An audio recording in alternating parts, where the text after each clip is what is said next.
Chào mừng các bạn và các anh chị đã quay trở lại với chuỗi video Móc Máy Rút Ra, chia sẻ toàn bộ kinh nghiệm, kỹ năng, kiến thức và các công trình nghiên cứu mà Tiền Xanh ứng dụng vào thị trường Forex để kiếm tiền hàng ngày.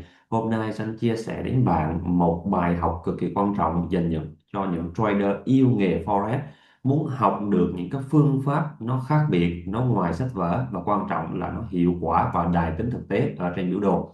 Thì hôm nay xin chỉ cho bạn cách mà Tiên Xanh nhận ra khi nào, điều kiện gì sẽ có cá mập tấn công, hay chúng ta hiểu đơn giản là khi nào đám đông sẽ tập trung tham gia vào thị trường, tạo ra một đám đông lớn và cá mập sẽ tấn công đám đông đó để lấy tiền của họ.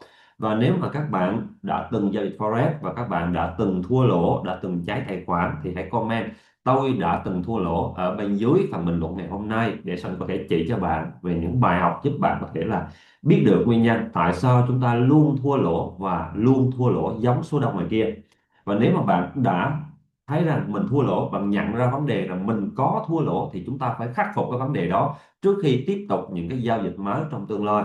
Ngày hôm nay xin chia sẻ đến bạn là những kinh nghiệm từ thực tế của mình, và nó không đến từ sách vở nhưng nó có tính logic, tính ứng dụng cao. Thì xin mong muốn rằng các bạn hãy dành ra khoảng thời gian là 20 phút để xem hết cái video ngày hôm nay, bởi vì các nội dung của Tiên Xanh chia sẻ nó không giống như các nội dung mà người ta làm video để câu view, mà nó là dành cho những anh chị nào đam mê nghiên cứu, lý giải bằng logic. Thì chúng ta hãy xem cái video này, và đương nhiên chúng ta sẽ cần rất nhiều sự tập trung ghi chú. Và nếu anh chị nào đã từng thua lỗ thì hãy comment là tôi đã từng thua lỗ để xem thử là có khoảng bao nhiêu phần trăm các bạn tham gia thị trường này đã từng cháy tài khoản hoặc là thua lỗ lớn.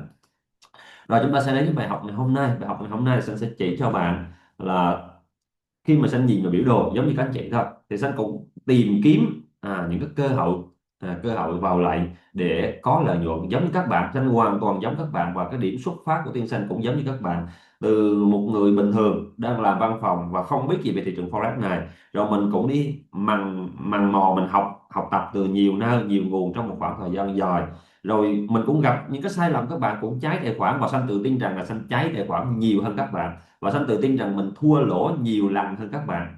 Nếu các bạn nói rằng là bạn thua lỗ nhiều tiền thì mình không cãi về đó, nhưng nếu mà hỏi là ai thua lỗ nhiều lần với thị trường nhất, thì Sơn luôn tự tin rằng là mình thua nhiều nhất và mình là người sai nhiều nhất. Mình chắc chắn là mình luôn luôn sai nhiều hơn các bạn. Chính vì vậy nên ngày hôm nay mình mới có những cái bài học kinh nghiệm để nói cho bạn về cách làm thế nào để chúng ta từ cái sai đó chúng ta tránh cái sai, chúng ta giảm cái sai, chúng ta hiểu cái sai để chúng ta sửa sai và chúng ta sẽ làm tốt hơn. Đó, chứ không phải là chúng ta không bao giờ gặp những cái sai lầm. Cái sai lầm là một chuyện rất bình thường, và hôm nay xin chỉ này. Ví dụ bạn vào thị trường, bạn nhìn nhận vấn đề giống như bao người ngoài kia, và các bạn cũng tham gia thị trường với những cái logic rất là đơn giản. Tôi sẽ tham gia vào thị trường khi có tín hiệu đẹp. Câu hỏi là tín hiệu như thế nào được gọi là đẹp? Một cái tiêu chuẩn nào được áp dụng trên thị trường để các bạn có thể nhìn nhận vấn đề là thị trường đang tốt? Đó là câu hỏi mà Sơn muốn dành cho các bạn. Các bạn nhìn nhận vấn đề, ví dụ như thị trường tăng, và như thế nào gọi là tăng tốt. Ở đây Sơn xin lấy một cái ví dụ như sau để anh chị có thể là hình dung, và đương nhiên là cái ví dụ nó rất là thực tế, và Sơn cam kết trong những khoảng thời gian Sơn nói chuyện của bạn tuy nó hơi dài dòng một xíu nhưng nó không bao giờ lãng phí, bởi vì Sơn muốn truyền tải cho bạn để bạn học từ cái gốc rễ, học đến cái ngọn, và các bạn sẽ tự hái được cái trái của mình. Chứ không phải chúng ta học cái ngọn rồi một ngày nào đó chúng ta cứ đứng chờ cái ngọn mà không biết là khi nào nó sẽ ra trái. Không, Sơn chỉ cho bạn từ gốc. Ở đây thì chúng ta hãy cùng nhau nhìn nhận vấn đề như sau ha. Các bạn sẽ cho rằng là một thị trường tốt khi bạn thấy những dấu hiệu như sau. Một là cái xu hướng giảm nó đảo chiều, nghĩa là cái đường trendline giảm nó đã bị phá vỡ, những cái đường cây giá giảm nó cũng bị phá vỡ, thì khi đó chúng ta nhìn nhận vấn đề là thị trường đảo chiều sang tăng. Nhưng khi thị trường đảo chiều sang tăng mà mọi thứ trở nên rõ ràng, thì cái mức giá bạn vào lại nó sẽ tương đối xấu, và ở một cái mức giá cao, không còn là những cái vùng giá thấp như ở đây. Khi bạn nhìn nhận được xu hướng là tăng thì bạn sẽ ở vị trí X. Tuy nhiên cái vị trí Y này bạn không tham gia được, đúng không nào? Bởi vì lúc đó chúng ta chưa chắc chắn được. Và nếu mình đã bảo là thị trường đẹp, xu hướng tăng đẹp, thì chúng ta phải cần có thêm những cái tín hiệu như sau. Một là đáy sau cao hơn đáy trước để xác nhận chúng ta về sự đảo chiều của xu hướng, và thị trường phá những cái vùng đỉnh lớn trong khoảng thời gian gần đây mà nó tạo được để nó xác nhận là đảo chiều tăng. Ví dụ như đây là những cái đỉnh lớn này, thì khi mà nó phá được thì chúng ta mới thấy rằng là đỉnh sau cao hơn đỉnh trước. Lúc đó chúng ta mới nhìn nhận vấn đề là thị trường nó đã có những dấu hiệu tích cực và tốt hơn. Và quan trọng nhất là bạn sẽ cần có những mô hình nến tăng mạnh. Tại sao đây là yếu tố rất quan trọng với trader ngoài kia? Bởi vì từ mô hình nến từ cái sức mạnh của cây nến, người ta sẽ phát triển ra rất nhiều dữ liệu để đưa vào những cái công cụ chỉ báo. Và khi các bạn sử dụng các công cụ chỉ báo như là stock, RSI, MACD vân vân, các bạn sẽ biết rằng tất cả các chỉ báo đều có chung một cái điểm, đó là lấy dữ liệu từ mô hình ấy, nghĩa là lấy từ giá mở cửa, đóng cửa, cao nhất, thấp nhất và trong cái khoảng thời gian bao nhiêu để tính ra cái chỉ báo đó. Và một số chỉ báo thì còn lấy thêm nó phần khối lượng nữa. Thì với Tiên Xanh thì Xanh cho rằng là trong nhiều dữ liệu thì cái dữ liệu quan trọng nhất để tạo ra cái chỉ báo thúc đẩy nhiều trader kia giao dịch, đó là tín hiệu nấy. Chắc chắn rằng người ta sẽ lấy dữ liệu từ tín hiệu nấy. Nến tăng càng mạnh, giá di chuyển càng nhanh, thì cái chỉ báo nó càng bị bẻ cong, càng bị cắt, giao cắt, thì khi đó trader mình có vào lại nhiệt tình hơn.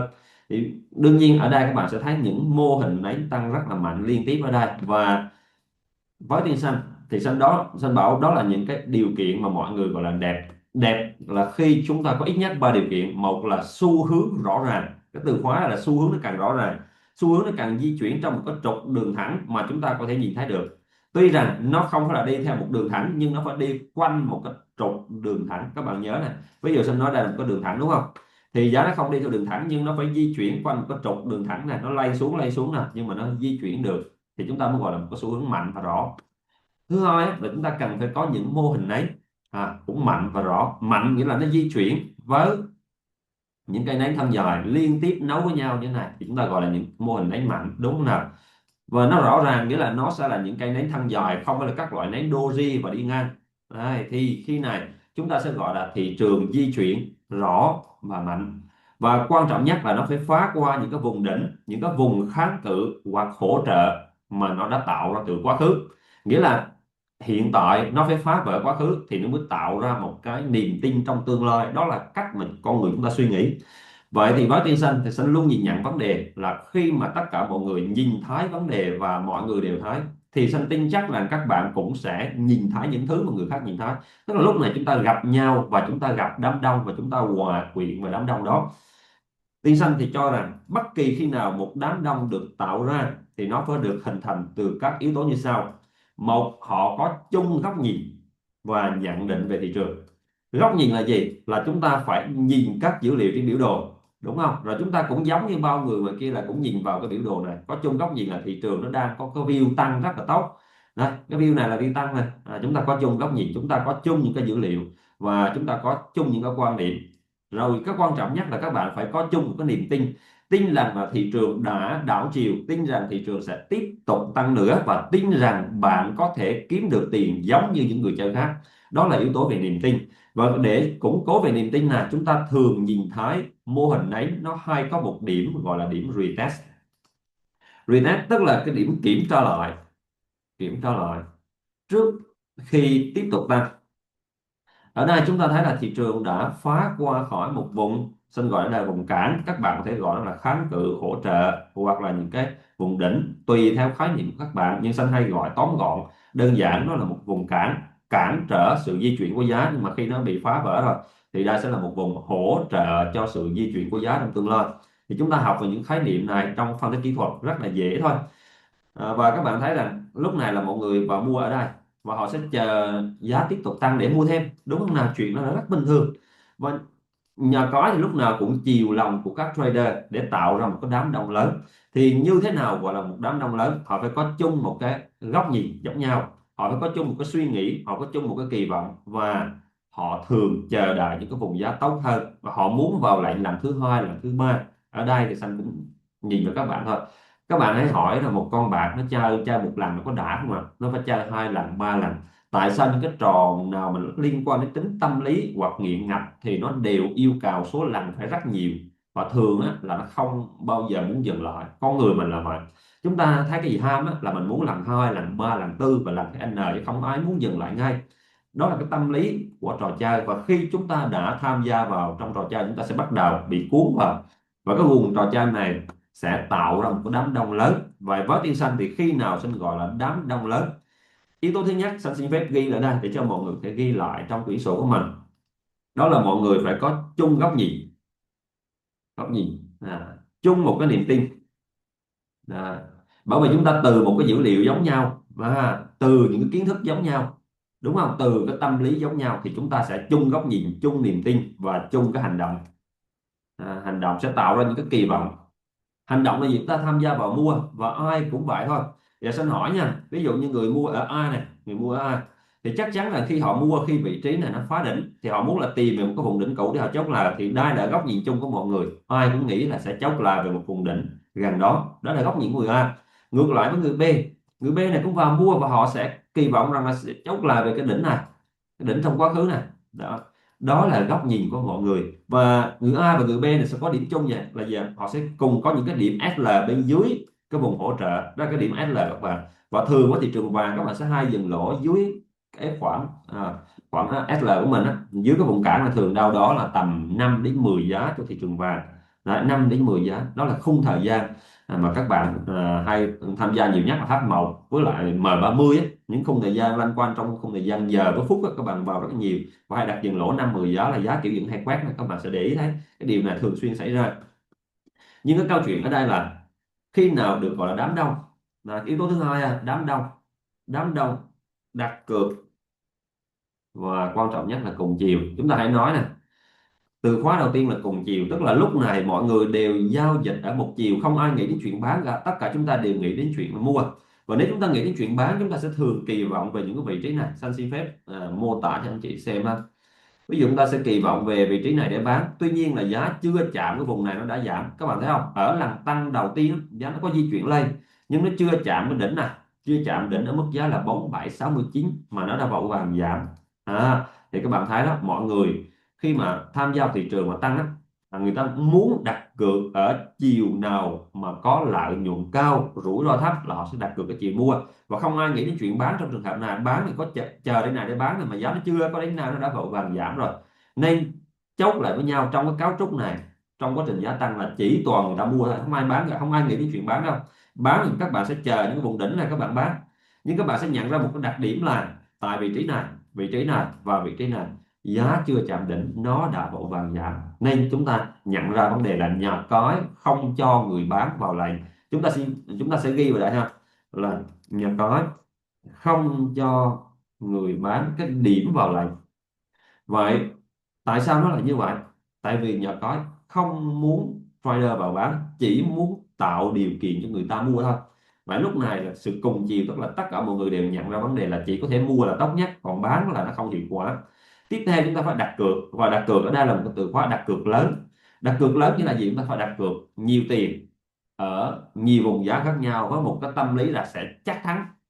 Chắc thắng là như thế nào? Đây có vùng retest, các bạn thấy chỗ là retest không? Chúng ta đặt cược ở vị trí A, vị trí B và có thể là có vị trí C nữa. Khi mà mỗi lần giá phá đỉnh thì chúng ta sẽ có thêm những người chơi mới.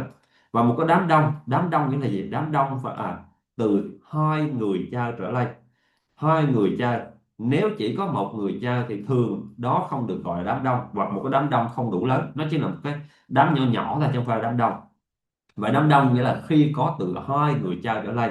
Thì ta thấy trong mô hình này có người A, có người B. Người A mua khi giá phá đỉnh, người B mua khi retest, và người C mua khi giá tiếp diễn xu hướng. Chúng ta có ba người mua ở ba vị trí khác nhau, và mỗi người chơi sẽ có một kỳ vọng khác nhau. Ví dụ người A kỳ vọng chốt là về vị trí đỉnh này, người B thì sẽ kỳ vọng chốt là về cái đỉnh chỗ này, và người C thì kỳ vọng là giá sẽ tiếp tục đi lên và chốt là về đỉnh này. Mỗi người sẽ có một cái kỳ vọng khác nhau, đúng không? Các bạn thấy không? Cái kỳ vọng của họ đều là một cái kỳ vọng ở những cái mức giá nó khác nhau chứ không ai giống nhau hoàn toàn. Nhưng đặc điểm chung của họ đều là mua, đều là mua. Và khi đó thì các mặt chỉ đơn giản là hỏi rằng tổng số lượng người chơi và tổng số tiền đã được gọi là lớn hay chưa? Được gọi là lớn nha, tức là các mặt nó chỉ săn một đám đông lớn. Thế thì như thế nào gọi là lớn? Lớn nhiều tiền cược, được thế nào? Nhiều vùng đặt cược và nhiều người đặt cược. Vậy với cái logic của Tiên Xanh, làm thế nào để gọi là nhiều? Thì chúng ta hãy cùng nhau phân tích. Ví dụ như là nhiều người thì chúng ta phải chỉ được là người A họ mua ở đâu, người B họ mua ở đâu, người C họ mua ở đâu và vì các lý do gì họ mua. Tiếp theo là nhiều vùng đặt cược, tức là chúng ta thấy rằng cái vùng mua nó được rải ra ở vùng này, nó được rải ra vùng này, rải ra vùng này. Chúng ta sẽ nhìn thấy có nhiều vùng mua chứ không phải là một vị trí duy nhất. Người ta mua có thể là mua ở đây, có thể người ta mua ở đây có các mức giá khác nhau và những cái lý do khác nhau để mua, chứ không phải là duy nhất ở một vị trí, một mức giá, một thời điểm.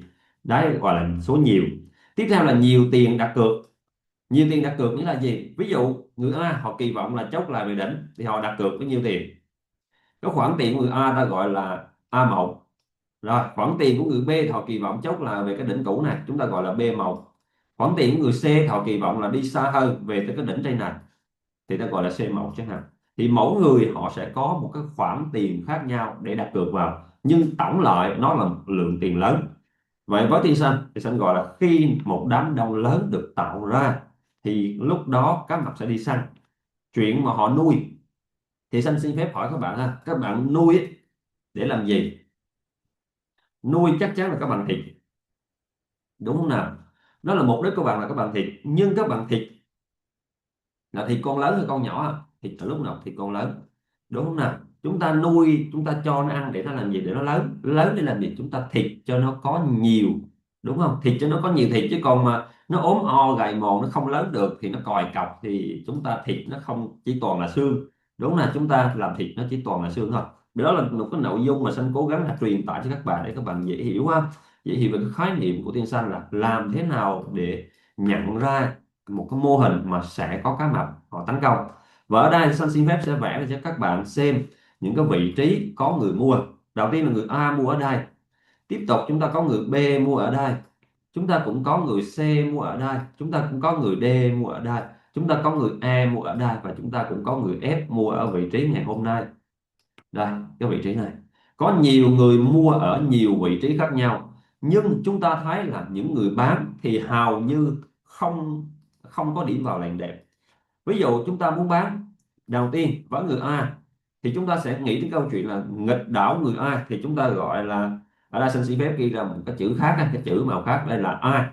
Đó là người bán và họ muốn bán ở đỉnh thì giá chưa chạm đấy. Tiếp tục chúng ta xem ở đây có một người nữa, chúng ta gọi là người B. Người B ở đây cũng cũng đấu nghịch lại là họ cũng muốn bán, nhưng mà cái điểm vào bán của họ nó chưa được đáp ứng. Chỗ này chưa được đáp ứng. Sau này mới có tiếp người D. Người D thì cũng mong muốn là bán, nhưng mà họ bán ở đây này.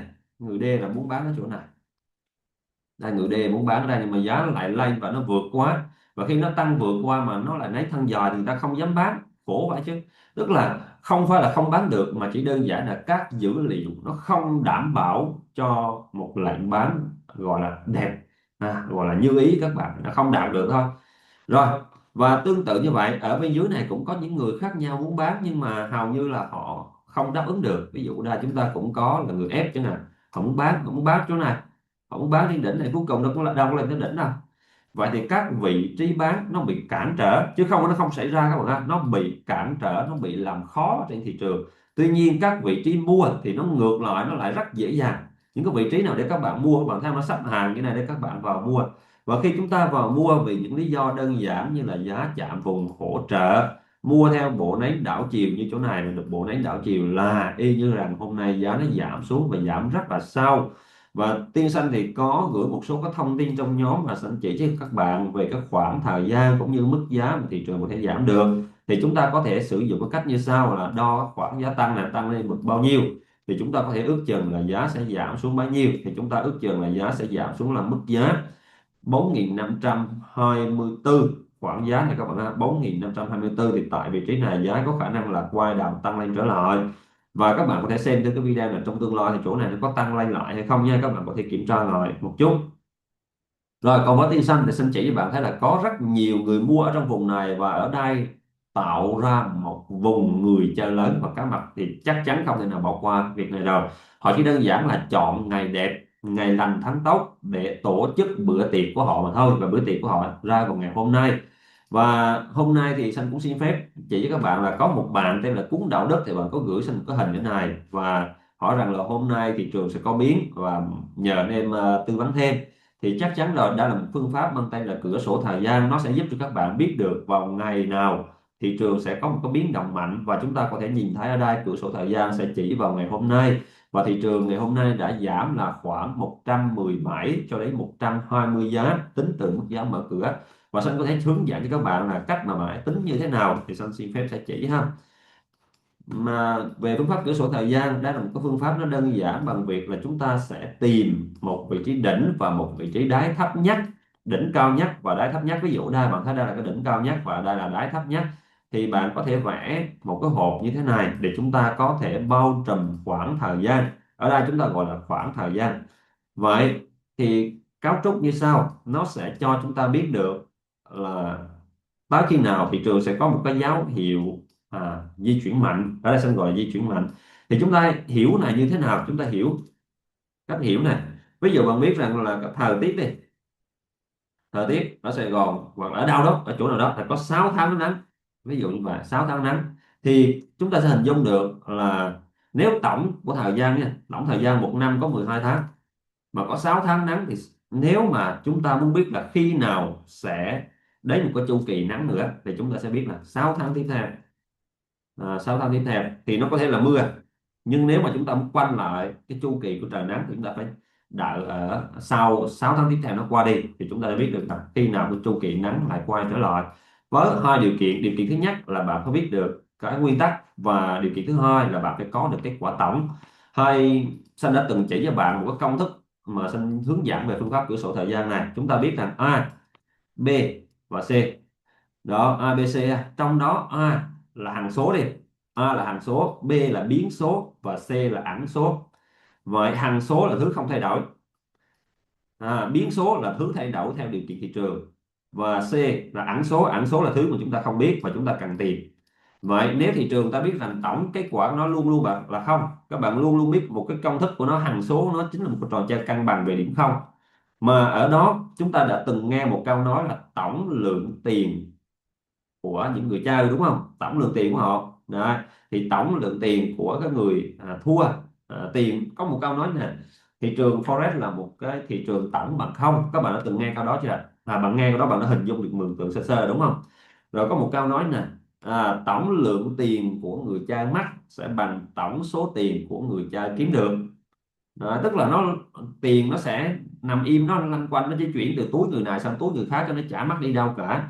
Sự khác nhau á, là khi các bạn mắc thì đó lại là những trader nhỏ lẻ, còn khi mà người ta kiếm được lại là thành phần sàn các đậu lói, và chúng ta hay gọi đó là cá mập á. Thì họ lại kiếm được số tiền từ sự mắc mắc của chúng ta. Nên nếu ta biết cái tổng nó luôn luôn là bằng không, trong đó B là biến số tăng, vậy C tổng của nó như thế này, nếu thằng này là dương thì thằng này chắc chắn là đóng nghịch lại, được chứ nào? Hay chúng ta có thể hiểu như này, nếu ta biết rằng là tổng của một năm là 12 tháng, và chúng ta biết là chúng ta đã qua qua 3 tháng nắng đi, 3 tháng 3 tháng nắng. Vậy hỏi và chúng ta sẽ hỏi thời gian còn lại là bao nhiêu, bao lâu, rồi đến cái khoảng thời gian nào thì có thể là tiếp tục nắng. Vậy thì chúng ta có thể là tính và ước chừng được như sau, cái khoảng thời gian còn lại này thì thường sẽ có khả năng nó mưa nhiều hơn, có khả năng mưa nhiều hơn, đúng không nào? Và chúng ta có thể tính được là nếu mà điều này lặp lại thì sau khoảng 9 tháng nữa thì chúng ta sẽ gặp một cái chu kỳ là nắng. Chúng ta hiểu đơn giản này, cái tổng nó là 12, đúng không? Cái này là không thay đổi, và cái này chúng ta có dữ liệu hiện tại, thì cái ông này chúng ta biết là nó còn 9 tháng nữa, thì trong 9 tháng này khả năng nó mưa nhiều hơn. Nhưng nếu chúng ta biết là muốn biết rằng là khi nào trời sẽ nắng trở lại thì chúng ta sẽ cần tính được nhanh thôi.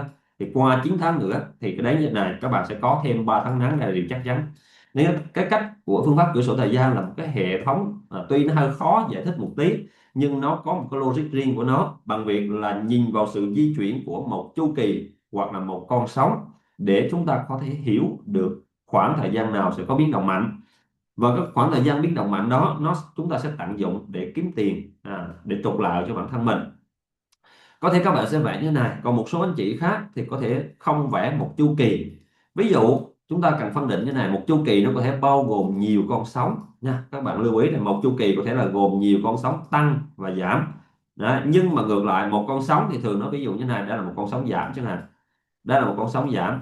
Thì giả sử chúng ta đo từ cái nến đỏ đầu tiên đến cái nến đỏ cuối cùng thì chúng ta cũng có thể tính như sau. Đây, các bạn đặt ở cây nến tiếp theo là cây nến màu xanh, đúng không nào? Thì chúng ta có thể tính được ở đây là một khoảng thời gian thị trường đảo chiều. Vậy chúng ta có đây là một đợt giảm liên tiếp, đây là một đợt tăng liên tiếp, và đặc điểm chung của nó là nó di chuyển không gián đoạn, tức là nó di chuyển qua một trục đường thẳng và nó không có bất kỳ cái sự đảo chiều gì cả. Ví dụ đây nó giảm này rồi đi ngang một khoảng thời gian nó giảm tiếp, hay đây nó tăng rồi đi ngang một khoảng thời gian rồi tăng tiếp. Cấu trúc ở đây là đây giảm đi ngang giảm, và cấu trúc ở đây là tăng, đúng không, đi ngang tăng. Vậy thì đây là một cấu trúc nó không bị gián đoạn, nhưng ngược lại nếu các bạn có những cấu trúc nó gián đoạn thì cái mô hình nó sẽ không chính xác lắm đâu. Và ở đây chúng ta sẽ có một cái cấu trúc giảm như thế này, đây là dấu hiệu đảo chiều, còn đây là một cái dấu hiệu biến động mạnh. Vậy cái cách của phương pháp cửa sổ thời gian nó là cách để giúp anh chị hiểu được là khi nào sẽ có một cái biến động mạnh xảy ra và khi nào thì có khả năng đảo chiều. Nó phụ thuộc vào nguyên tắc và điều kiện. Nguyên tắc và điều kiện, nguyên tắc cộng điều kiện thì chúng ta hiểu như này. Nguyên tắc nó giống như là đây nha, ví dụ nè, nguyên tắc xanh xin phép nè, nguyên tắc ví dụ như tiên xanh á, là luôn có nguyên tắc là xu hướng, đúng không, tín hiệu, đúng không, và vùng cản.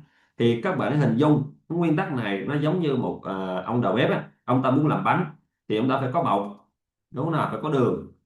Đấy, và phải có trứng. Ví dụ như vậy, bột đường trứng là cái nguyên tắc. Nhưng cái điều kiện này là gì ạ? Điều kiện là các bạn phải có nhiệt độ, đúng không? Nhiệt độ là phải đây 200 độ C, 200 độ C. Cái gì nữa, các bạn không nướng lên làm sao tạo ra cái bánh được? Các bạn để cục bột đường với trứng các bạn trộn chung với nhau, các bạn ăn được không? Chắc chắn là không. Vậy cái điều kiện ở đây là ta hiểu giống như là chúng ta phải nướng nó ở nhiệt độ là 200 độ C, rồi nướng trong 15 phút, đúng không, nướng trong 15 phút, 15 phút. Đấy. Thì các bạn hiểu về cái yếu tố là nguyên tắc và điều kiện không ạ? Chúng ta hiểu đơn giản nó giống như một ông đầu bếp à. Ông ta cần nguyên tắc cần điều kiện, tức là cần bột cần đường cần trứng và trộn chung nó lại với nhau lại, nhưng phải có thêm cái điều kiện là ông phải nướng nó trong 15 phút có nhiệt độ là trên 200 độ C thì mới ra được cái bánh, chứ còn không phải là như vậy đâu. Thì tương tự như vậy, các trader tham gia vào thị trường forex mà học cái phương pháp của tiên xanh, nhiều khi các bạn học á, giống như ông đầu bếp á, cầm cục bột trứng với đường nhưng mà không biết là cần cái nhiệt độ bao nhiêu, cần thời gian bao nhiêu, thì các bạn hay bỏ qua điều đó. Và cái phương pháp cửa sổ thời gian là một trong những phương pháp trả lời về yếu tố thời gian. Đấy, cần bao lâu để nướng chín một cái bánh? Ví dụ Tiên Xanh chỉ cho các bạn cách là với nguyên liệu như vậy thì cần nướng trong bao lâu. Nhưng nếu các bạn có một cục bột to hơn, xin mô tả nè, ví dụ cục bột to nắm tay ta nướng 15 phút. Vậy nếu một cục bột to bằng hai nắm tay thì ta nướng trong khoảng thời gian bao lâu? Mình phải tính ra được, đúng không nào? Và nếu chúng ta hiểu về cái nguyên tắc này, chúng ta sẽ rất là dễ để giải mã được thị trường forex với một cái góc nhìn nó vui hơn, nó yêu yêu thích nó hơn. Đấy, đây cũng là lý do mà tại sao có nhiều bạn, nhiều anh chị có thể là sử dụng các phương pháp cửa sổ thời gian của Sanh để ứng dụng vào hàng ngày kiếm tiền ha. Đó thì lúc nãy Sanh nói với các bạn rồi, chỗ này là thị trường nó quay đào tăng lên này, và chúng ta hiểu được là tại sao nó quay đào tăng lên và tại sao nó cần giảm về đây. Cái mục đích của nó là nó cần giảm về đúng cái vị trí của nó. Còn nhiều khi các bạn bảo là ông Sanh này ông nói có lúc hay xui, có lúc thì nó chạm ở đáy này nó tăng, đúng không, có lúc nó chạm cái này nó tăng, nhưng có lúc nó không chạm thì các bạn biết nói là sao, đúng không? Có lúc nó chạm, có lúc nó không chạm. Nên cái chỗ này chỉ là cái yếu tố phụ, còn yếu tố chính là chúng ta phải hiểu là tại sao nó sẽ tăng giá. Đây, các bạn cần hiểu chỗ này ha, và Sinh đã vừa chỉ với các bạn rồi là tại sao nó sẽ tăng giá ở đây, chúng ta đã có công thức rồi đấy. Rồi Sinh vừa chỉ ha, chúng ta đo đây nè, đo kéo lên trên như thế này thì chúng ta có cái quả liền, kéo xuống dưới có cái quả liền thì chúng ta biết là chỗ này nó sẽ tăng, và nếu các bạn mở một lệnh mua ở đây các bạn có tiền liền. Rồi bây giờ chúng ta sẽ đến với một cái thị trường nữa, một cái thị trường nữa đây Sinh cố gắng chỉ cho bạn hai ba thị trường.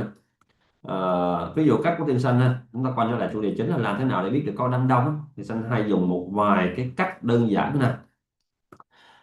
Đây mình chỉ cho các bạn vài cái đi ha. Hàng ngày thì nhiều lắm, mình sẽ lấy hai ba thị trường luôn đi. Ví dụ chỗ này đây các bạn thấy người ta mua không, cái này mua này đúng không, mua bán này đúng không, đó là cứ y như rằng là lúc nào tham gia vào thị trường là giá này quét xuống. Thì những cái cấu trúc quét này thì hoàn toàn có thể vào được, nhưng mà mình phải lựa được cái mô hình có một cái đám đông lớn. Các bạn nhớ này, một cái đám đông lớn, một cái đám đông đặt cược nhiều tiền ở nhiều vị trí và nhiều người chơi khác nhau với những cái kỳ vọng cao, thì đó mới là các mô hình tỷ lệ thắng cao. Còn mấy cái mô hình này là mấy mô hình loi choi chút chút thôi, chút chút không đáng kể. Giờ xin chỉ cho bạn những cái mô hình nào có tỷ lệ thắng cao này. Mình lấy cho bạn vài ví dụ ha. Mình sẽ tìm một vài cái mô hình đi. Bây giờ mô hình này đó, đây nha. Thì cái mô hình này mà có cái tỷ lệ thắng cao này cho mình chỉ các bạn ha. Mình giả sử nha, mình giả sử thôi. Đây một cái mô hình này là mô hình mà chúng ta thấy đó, giá này và mua hết này, tất cả chúng ta đều mua điểm này đúng không, vào đây mua này. Thì nếu mà ta mua ở đây bao nhiêu thì giá đây xuống này bấy nhiêu. Tại vì sao? Bởi vì có những người chơi như là người chơi ở vị trí A này, A là vị trí mua retest này, B này, vị trí C này, rồi những anh mua theo trend này, những anh mua theo đáy này là D này. Thì những cái vùng nào mà có A B C D này, tức là có một cái số lượng người chơi đặt cược ở nhiều chỗ khác nhau và với nhiều cái kỳ vọng khác nhau. Ví dụ như sau, người mua A, ví dụ người mua A chỗ này ha, người ta kỳ vọng chốt lại về đỉnh, đúng không? Người mua B cũng vậy, người mua C cũng vậy, đều kỳ vọng chốt lại về đỉnh. A B C này đều mua kỳ vọng chốt lại đỉnh, giá có đáp ứng được không? Không chốt lại được. Tiếp tục ở đây có người mua D này vào để mua tiếp, cũng kỳ vọng chốt lại về cái đỉnh này. Tức là các mỗi ông sẽ có một kỳ vọng chốt lại khác nhau. A B C thì kỳ vọng chốt lại ở đây.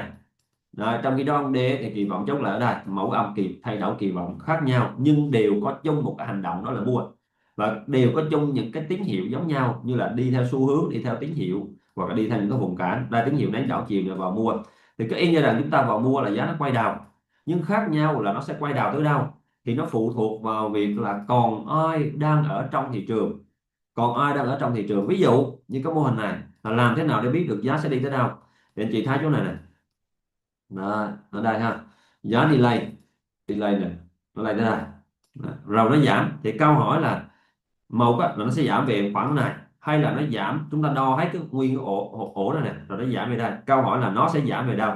Thì chúng ta biết rằng á, là công thức của Tiên Xanh sẽ chỉ các bạn ha, có có 5 con ngựa đi, bây giờ Xanh mô tả các bạn ha, có 5 con ngựa, con ngựa một, con ngựa hai, con ngựa ba, rồi con ngựa bốn, đây rồi có con ngựa thứ năm gì đó ví dụ nha, có con ngựa thứ năm ở đây này đi. Rồi, thì theo bạn á, là con ngựa nào là con ngựa yếu nhất, con ngựa mới mới đẻ ra, con ngựa nào con ngựa mới đẻ, đây con ngựa số 4 chắc chắn là như vậy, đúng không nào? Bởi vì anh này là mới mới vừa vào này, mới vừa tham gia. Thì nếu các bạn là người đi săn á, thì các bạn hình dung này, trong một cái đàn ngựa có 5 con, 5 con ngựa. Đó. Mà bây giờ chúng ta sẽ đi săn, đi săn, thì chúng ta nguyên tắc của chúng ta là chúng ta săn con ngựa nào ạ? Săn con ngựa lớn hay con ngựa nhỏ? À, theo lý thuyết là chúng ta phải săn con ngựa lớn, nhưng trên thực tế là mình phải săn con ngựa nhỏ, bởi vì con ngựa nhỏ là con yếu nhất, con yếu nhất trong đàn thì mình săn nó dễ thành công nhất. Còn con ngựa lớn là đôi lúc mà mình mới vừa rượt theo nó, mình dí nó là nó bỏ chạy, rồi mình chạy nhanh quá mình chạy không được. Nên trên thực tế nha, và logic, ví dụ cái suy nghĩ các bạn là các bạn hình dung là mình ăn là phải ăn to ăn lớn, đúng không? Nhưng mà trên thực tế những người như Tiên Xanh lại nói rằng là phải kiếm cái kèo nào mình ăn dễ, cái ăn dễ nó quan trọng hơn ăn ăn nhiều nha. Ăn dễ nó quan trọng hơn nhiều. Ví dụ các bạn hình dung á, bây giờ các bạn làm một cái lệnh gì đó mà các bạn kiếm 1 triệu, và cái lệnh làm cái lệnh kiếm 100 triệu, thì cái nào nó dễ hơn? Chắc chắn là cái kiếm 1 triệu nó dễ hơn, mà nó dễ thực hiện, nó dễ thành công hơn. Thì tại sao chúng ta không làm cái dễ, cái đi làm cái khó chưa chắc nó thành công được, mà lỡ mình thua mình mất 100 triệu, đúng không? Kiếm 100 triệu mất 100 triệu, và kiếm 1 triệu mất có 0 đồng, thì các bạn chọn cái nào? Bây giờ đưa ra hai kèo, kèo kiếm 1 triệu mất 0 đồng, và kèo kiếm 100 triệu mất 50 triệu, các bạn chọn cái nào? Nếu xanh là xanh chọn cái kiếm 1 triệu thôi, bởi vì mình chọn cái dễ. Còn các bạn là suy nghĩ là cái chọn cái khó để ăn cho dài, đó là suy nghĩ nó sai. Thì cá mập đúng vậy, nó lựa nếu có 5 con ngựa thì nó sẽ chắc chắn một điều, nó sẽ săn con nào mà nó nhỏ nhất, yếu nhất trong đàn, thì con số 4 là con nhỏ nhất này. Còn mấy anh này là mấy con ngựa dài hết rồi, nó sống qua một cái giai đoạn rồi. Đấy, nó có sự tinh không ở trên thị trường rồi, nó trải qua những giai đoạn giá lên giá xuống nó không rồi. Còn con này nó mới vào, ông ngu ngơ này, dễ lậm này.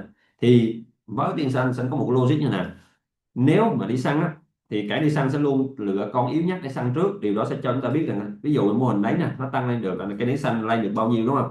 Thì nó sẽ xuống bao nhiêu, là cái logic của chúng ta. Rồi tiếp tục chúng ta nói tiếp á, vậy thì nếu mà nó xuống sâu hơn nữa thì sao? Nếu nó còn xuống nữa thì nó xuống tới nào? Thì chúng ta tính là những con ngựa còn lại nó có bị săn hay không, và nếu nó bị săn hết thì giá sẽ xuống tới đây, xuống mát là tổng số lượng ngựa ở đây này, thì nó sẽ xuống tối đa ở đây, và ta có cái ngưỡng min, tức là giá giảm tối thiểu và giá giảm tối đa để ta tính. Thì chúng ta sẽ biết được là ăn bao nhiêu cho nó hợp lý. Đó là cách mà Tiên sẽ chỉ với các bạn đó. Các bạn tham gia thị trường, các bạn try, các bạn phải hiểu được là khi có một mô hình thì tới chỗ nào, tới chỗ nào, tới mức giá nào, và chúng ta ăn tới đâu. Chứ không phải là chúng ta muốn ăn hết một đàn nữa. Giống như là có một cái mâm tiệc, ví dụ bây giờ xin hỏi nha, bây giờ có một mâm cỗ, và trên cái mâm cỗ để dọn rất là nhiều thức ăn ngon. Giờ các bạn mới vào, các bạn sẽ ăn ăn liền một dĩa xôi, hoặc là ăn một tô cháo, hay các bạn mới vào sẽ ăn những cái món nó ngon nhất. Ví dụ như là các bạn thấy có món là vi cá, có vi cá nó có chút xíu thôi. Các bạn thấy có món bào ngư á, con bào ngư nó có chút xíu thôi. Thì bây giờ các bạn chọn á, bây giờ các bạn vào mâm cỗ, các bạn chọn là ăn một bát cháo hay là ăn một cái miếng bào ngư. Cái bát cháo nó to này, còn miếng bào ngư có chút xíu, các bạn chọn cái nào? chắc chắn các bạn sẽ chọn cái miếng ngon. Cái miếng nào ngon mình ăn ăn trước, chứ không phải là ăn cái miếng no, vì ăn ăn mới vô ăn một bát cháo là no mất rồi, là đi ra thôi chứ làm gì ăn được nhiều. Còn cái ông mà ăn bào ngư rồi xong ăn vi cá này, ông ăn miếng nhỏ nhỏ thôi mà ăn được ngon. Đó. Thì thị trường của mày chúng ta phải hiểu á, là không phải là cứ muốn ăn hết của thị trường, ăn sạch hết của thị trường, không phải như mà chúng ta phải ăn từ cái ngon nhất rồi ăn những cái còn lại. Đó mới là cái sự khôn ngoan của mình, chứ không phải là mình mới vô mình đớp bát cháo cho to, muốn ăn cái cho nhiều. Thì mới tiên xanh xanh nói các bạn, sự phân biệt rất là rõ ràng giữa một cái trader mới với một cái trader già đời đó.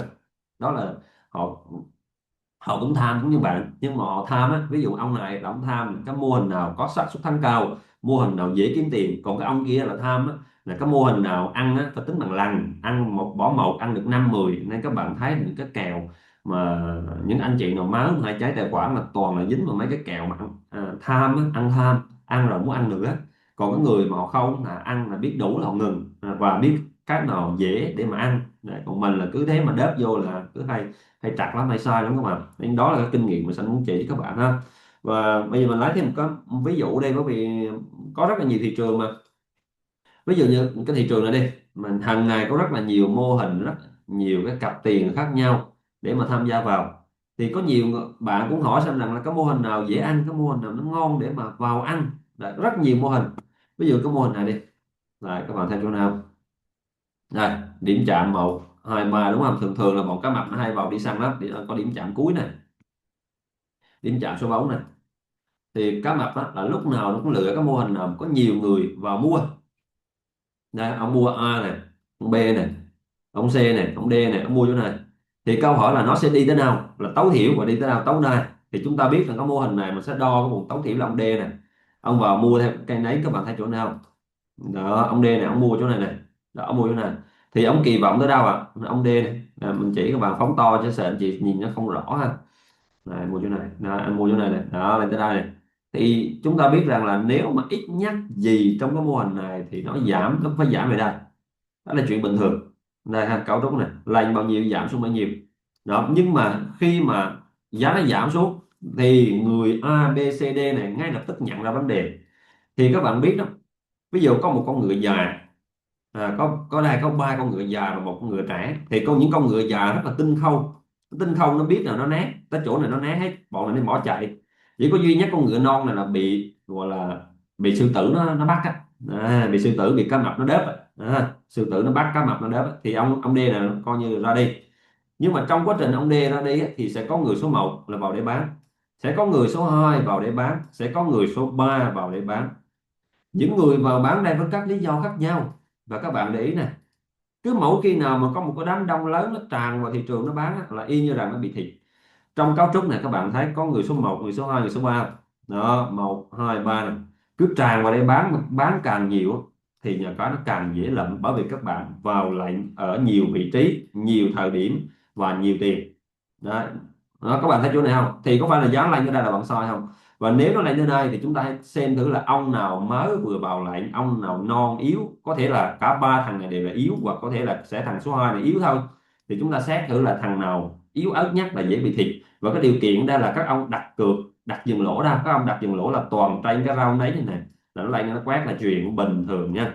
Đấy, đây là cái nguyên nhân giải thích là tại sao khi chúng ta vào trade là cái y như rằng giá nó lên nó đớp mình á. Đấy, có phải rằng tất cả các bạn tham gia vào cái mô hình này thì các bạn thấy là lúc vô thì cũng có lúc dễ ăn, có lúc khó ăn đúng không? Mà lúc dễ lúc khó mà, thì thị trường cũng thế. Thì cái ông nào mà ông bán cái này, một ông bán này, hai ông bán này, ba ông bán này, thì cái ông chỗ này là ông nhạy cảm nhất này, ông vị trí này. Đó. Thì nếu mà giá nó xuống bao nhiêu, nó xuống bao nhiêu thì nó lên bấy nhiêu. Chúng ta đo từ cái nến đỏ đầu tiên đến nến đỏ cuối cùng, copy đặt lên trên này, nó lên ở đây. Đấy. Thì chúng ta biết là tại sao nó lại lên như vậy anh chị ha. Đó, tùy vào cái cách anh chị đặt cái chỗ cái vùng cản này nó lên lên xuống nha chút ha. Đây mình chỉ chỗ này luôn này. Đó, này mình xóa lên nha. Thì ba anh này, anh số 1 2 3, Sanh xin phép sẽ phóng to cái hình ảnh lên, anh chị chịu khó một tí nha. Đây, anh số 1 2 3 này, một này, hai này, anh số 3 này thì có đều có chung đặc điểm là có khoảng thời gian tham gia thị trường là mới đây thôi. Nó mới vừa tham gia và nó trong ngày, tức là nó ra vào toàn là ra vào ngày thứ năm này các bạn, ra hết vào ngày thứ năm này. Đây các bạn để ý cái khoảng thời gian mà mình chỉ không, ở đây là lúc 1 giờ sáng ngày thứ năm này, ở đây là lúc 8 giờ sáng này, và ở đây là lúc 12 giờ trưa ngày thứ năm ấy. Tức là toàn rơi vào chung một ngày là nó thịt chung một chỗ đó. Nếu nó xuống bao nhiêu ở đây, khoảng này là xuống bao nhiêu thì nó lên bấy nhiêu, chúng ta giải thích được ở khoảng này ha. Các anh chị đo kiểu gì nó cũng sẽ đúng à. Xin chỉ này thì chắc chắn anh chị đo kiểu đúng. Làm thì cháy nguyên vùng này thì cứ khi nào có một cái đám đông, và cái nguyên tắc ở đây là bạn phải chỉ ra được từ 2 đến 3 người chơi có cùng một cái kỳ vọng, cùng một cái hành động nha. Có thể họ khác nhau là cái điểm TP khác nhau một chút, cái điểm SL khác nhau một chút, nhưng mà họ sẽ có chung cái hành động là mua, chung cái kỳ vọng là giá sẽ tăng lên nhé. Còn cái TP của ông thì có thể khác nhau, mà ông thay đổi xíu, nhưng các ông đều mua lên kỳ vọng kiếm tiền dễ, là cái y như là mất tiền liền. Đó là cách mà Sanh nhận ra vấn đề khi nào có một đám đông lớn tụ họp thị trường và cá mập sẽ đi săn.